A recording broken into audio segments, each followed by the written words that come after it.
Hello, good morning. I'm currently on board ship and we're on a sea day. We are cruising from Montenegro down to the Greek islands. Yesterday when we were in Montenegro, we were in Kotor, and I scoured the old town for some embroidery that actually had the Montenegrin stitch on, but I did not find anything at all. I found some beautiful ribbon embroidery, but craft was very scarce on the ground in Montenegro, or the part that we were at.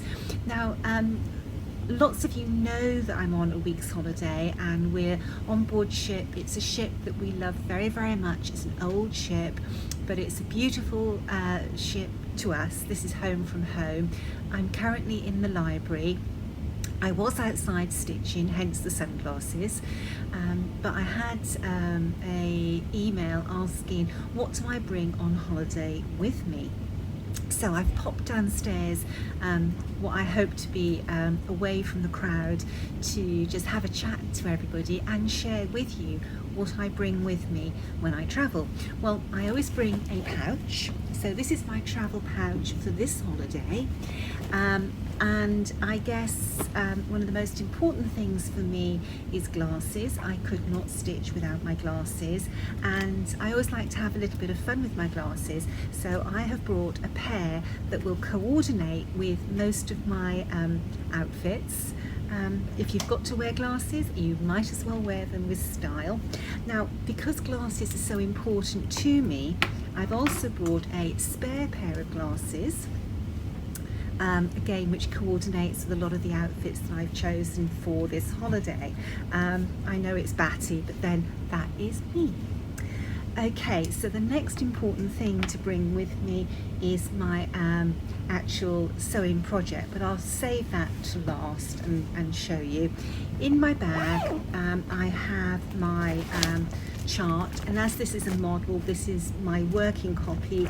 There's lots of scribbles on it, notes that I'm making as I'm stitching. So it's loose and it's in a little poly pocket.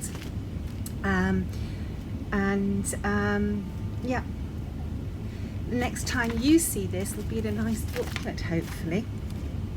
Now, I always bring a second project bag, which I like to fold my needlework in. I don't like having my needlework loose in the main project bag. So that's a second smaller project bag. And then I have a third very small project bag, and in here I keep all my little bits and bobs. And I don't bring many bits and bobs with me when I travel. I bring my LED tweezers, because if I frog, I tend to frog more on holiday where maybe I'm not concentrating quite so much. And this is wonderful for pulling out the little fibres that are left behind when you remove the silk. It's typical that somebody should come in when I'm videoing. I don't like to be too prominent doing this. And then I also bring a seam ripper with me. I'm only going to be about 5-10 minutes, but carry on, it doesn't bother me. So that's my seam ripper. And then I bring with me my little sewing roll. The reason I like to bring this one with me is that I have this little alt bag. I don't like to leave a mess on the ship with my threads, so I keep them all there. Then I can just pop them in the bin when I get back to my cabin. And I keep my scissors in here as well. When I travel, I bring a very plain small pair of scissors with me that is legal on a plane. If they're confiscated, they're not going to be a big loss. These are only like somewhere between £5 and £10, and I have a nice coordinating scissor fob with me. I also have a spare set of these, which I keep in my handbag. I keep them separate to my sewing pouch, just in case. I bring lots and lots of needles with me, and I do keep needles in here, but I've always travelled with this little needle bookcase, which was made by a very dear friend of mine, and it's like a little talisman, so this travels everywhere with me. I have my threads in floss away bags and on a metal ring. And then on this particular holiday, I am travelling with 2 hoops. This is a favourite hoop. It's the Hardwick Manor hoop, which I have fallen totally in love with. But I was also gifted with 2 vintage Queen hoops just before I came away, and the only time I ever use a hoop is when I'm travelling.